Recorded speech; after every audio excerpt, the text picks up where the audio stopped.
might buy me a new bitch. Just might cop me a new whip. These little niggas be clueless. Hating on me.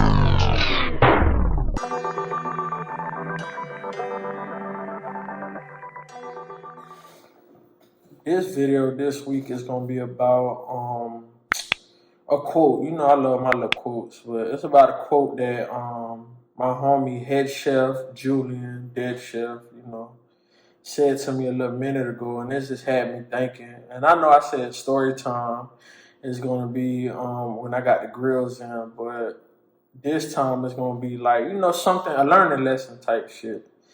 But the quote he said, before I get too deep into thought, that's why I got this tattoo on the back of the head, and I'm gonna post it up here. It's a thinking bubble that's going outside my head with 4 dots, and it stands for LOVE, love. So I'm very meticulous with, especially my tattoos. So as the weeks go by, I'm gonna explain my tattoos. I'm gonna explain why I got them and all that. Some of them is gonna be like self-explanatory, and then some of them I have to go into a little bit more depth. But the thinking bubble, I'm always in thought. Like my mom be going a mile a minute, a mile a second. Goddamn, like I'm always thinking about the next move, the past, present, and the future, and that's where this quote come from. But I'm gonna say the quote and explain why he told me this quote. But the quote is: think about where you came from, where you are, and where you want to be in life. And that's the quote that's gonna stick with me for the rest of my life. Cause he said this shit over 10 years ago. Like, think about where you are. No, think about where you've been, where you are, and where you're going. All right. So, and it sounds so like simple, and a lot of these things aren't new. Like we didn't invent the wheel or reinvent the wheel, but it's still true nevertheless. Like regardless of who says and why they say and when they say it. But we was going downtown, or let me backtrack again. I love to backtrack because I'll be all over the place. But I met a few of his friends, and we used to go to like certain events that I was never privy to. So without him, I would have never had this type of knowledge and information to even know these type of things exist. So we used to go to like art shows, and I think it was this club called The Social, if I'm not mistaken, that we went to, and people would get on stage and do like little rap ciphers, and there was always like a girl that's like basically naked and they painting on, and just type of shit that I was never used to or privy to growing up. So like they excited me. I try everything once, always, like just to see if there's probably something that I'm into. But I drove to this one girl house that he put me on to. Like we was cool, cute and shit, cute as hell, nice smile, all that. But we driving downtown, me and the girl, and he rides with his other homeboys. So we was like 4 cars deep, pause. But as we going downtown, me and homegirl chopping it up, and you would have thought we knew each other for years, but that was the first night I met her, and I decided to get on her car. I do shit like that all the time, as you can tell by the story prior. But we chopping it up, kicking it, talking about life, where we're from, what we want out of life. There's a whole bunch of stuff, like shit that people that talk about that have known each other for years. Like, so we just kicking it the whole time, and we take like the long way to downtown, I guess, to have more time in the car, because that was like the first and last time that we really even did something like that. And once we get downtown, it's always a whole bunch of commotion. We trying to figure out what's the moves, where we parking at, where we finna eat at. Where we finna eat at? But yeah, all that extra stuff, right? So we get there, we park, we continue talking a little bit more because we was just so into our conversation. So then we finally meet up with everybody. By this time, it's like way later because we were drinking prior to even getting to downtown, and then we started sipping a little bit more when we got downtown. But I don't know if he even remember the story. I hope he does. But head chef again, Julian. Now he do life insurance, which is crazy because he shifted his world completely. But I digress because I tend to get off track sometimes because I'm always thinking. But we get to downtown and we walk into the social because there was two like little place spots we used to go to. It was one that was like a little pub that you had to go downstairs, and when you go into it, it's like fucking Narnia. It's a whole nother world inside. But this time we was like in the normal venues, like where you just walk straight into it. So I'm thinking it was called the social. I can't remember. I got so many stories and stuff floating up here. But as we're getting there, because we parked a little ways for whatever reason, it's these three guys, like, because downtown, let me explain downtown for people that's not from downtown Orlando or Florida. Downtown is like a whole bunch of tall sky rises where lawyers and stuff work at, doctor's offices, the big ass hospitals there. Then on the other side is like straight nightclubs and bars and just like little spots, food spots, all that.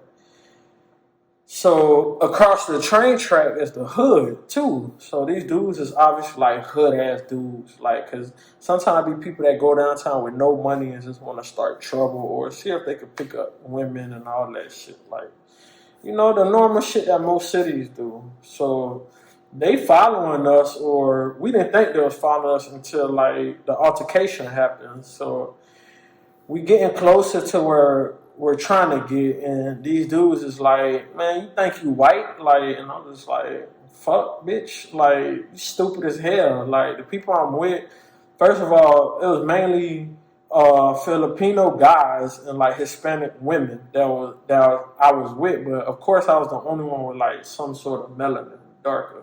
And there's three black dudes, like, oh, you think you white? And I'm like, I don't think that's why you mad. I think you're mad because I'm with women and there's three dudes. So they get irate because I be quick with a little comebacks. I love to talk shit. I'm a big ass shit talker. Like, and as the videos progress, you gonna see that. So they get a little bit closer behind me, and one of them trying to like kick like my feet from up under me. So I pick my feet up, step on his shit, and kick him back. So then by this time, like after all the commotion, we already like close to the club.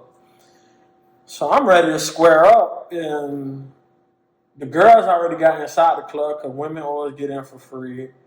The guys ended up paying, but it was me and Julian that was still outside. And he pulls me, like, yank on my shit. Like, so I had no choice but to pay and, like, get in. I was like, God damn, you straight? So he was like, what are you doing? And me being me, I'm like, what you mean what I'm doing? Like, hot-headed, like, them niggas tried me, man. Fuck them niggas, whatever. I'm hot as hell. It's like, it's three of them, and we with a whole bunch of women.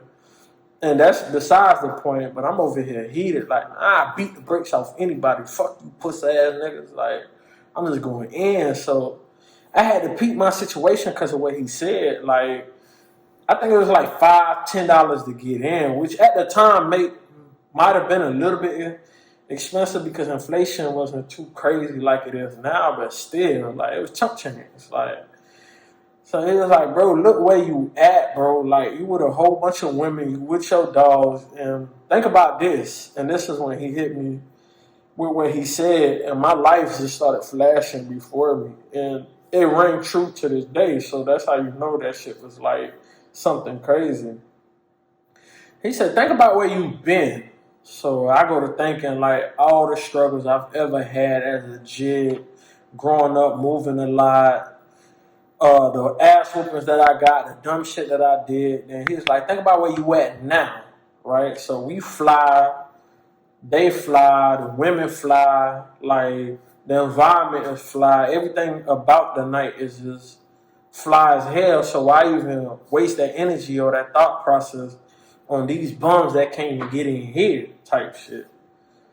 Then he said, think about where you're going. So that rings even more true because like my life has gone to a point like if we would have bet like $1,000 years ago, I was like, man, you a bold-faced lie. Like I don't give a fuck. I'm not gonna go nowhere. I didn't believe in myself as much as the people around me, and I got a crazy support system. Like all my homeboys is doing their thing. My siblings is doing their things. Like whether it's school, military, stocks, working regular jobs, whatever the case may be, promotions, and we just living a whole different life that's not even what we was accustomed to or used to back then. Like at one point, we was living horrendous. Like a whole bunch of, I got 4 brothers, 4 sisters, so a whole bunch of boys in one room. The girls get their own little room because by state law, women have to be separated and all this extra shit. They don't give a fuck about the dudes, but the women, they gonna treat them proper always, right?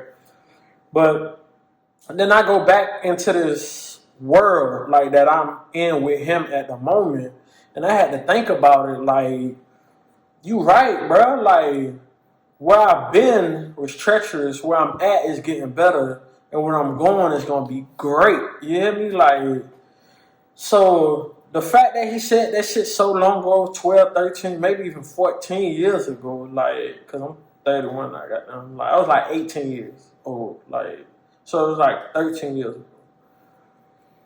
And I was just like, that's crazy because I was willing to risk it all.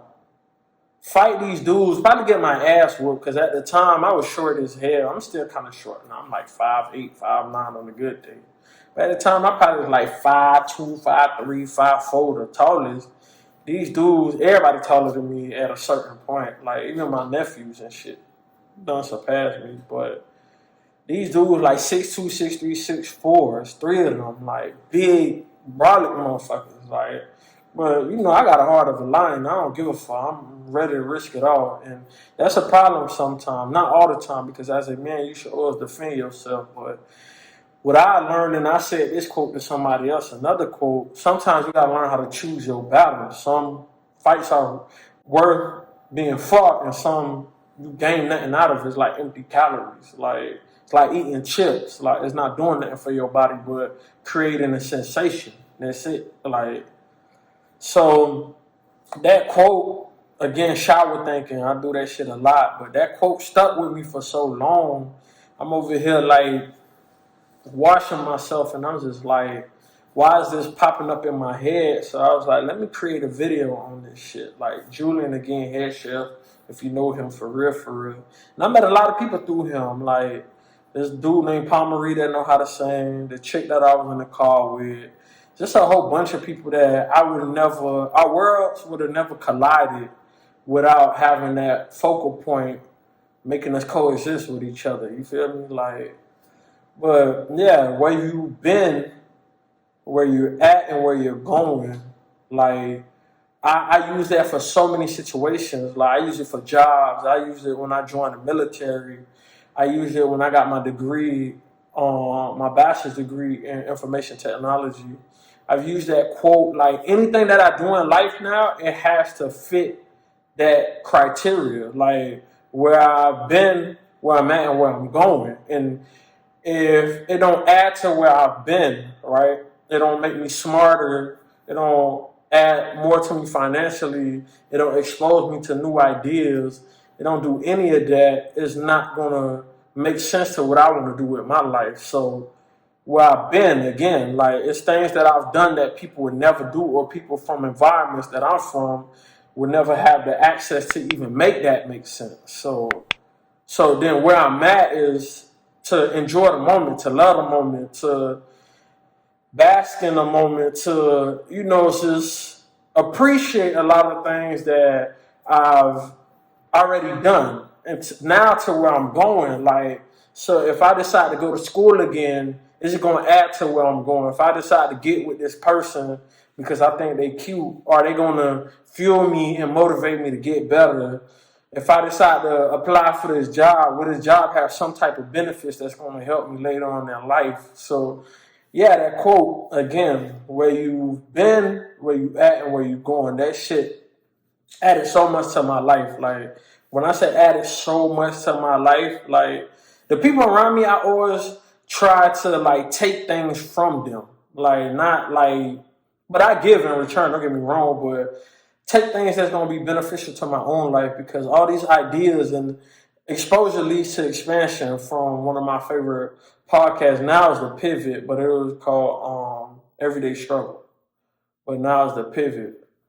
No, it was an everyday struggle. It's not everyday struggle. I'm bullshitting. It was with Ocho Cinco in there, whatever the name of the podcast, but now it's the pivot because the guy that said it is on the pivot. Expansion leads to exposure again. So I always try to take ideas because not everybody was raised the same way I was. Not everybody see the same things I do. So if I could take what you taught me and experience life in a better way, a better lighting, why not? You get what I'm saying? Like, so yeah, exposure leads to expansion. Where you've been, where you at, and where you're going. If you don't take nothing else, take those two things from the video. And next week, story time about why I joined the military, how I did it, because I didn't do it any conventional way like most people probably done it. I'm very sporadic. And again, stay tuned, motherfuckers. Get right. Wow.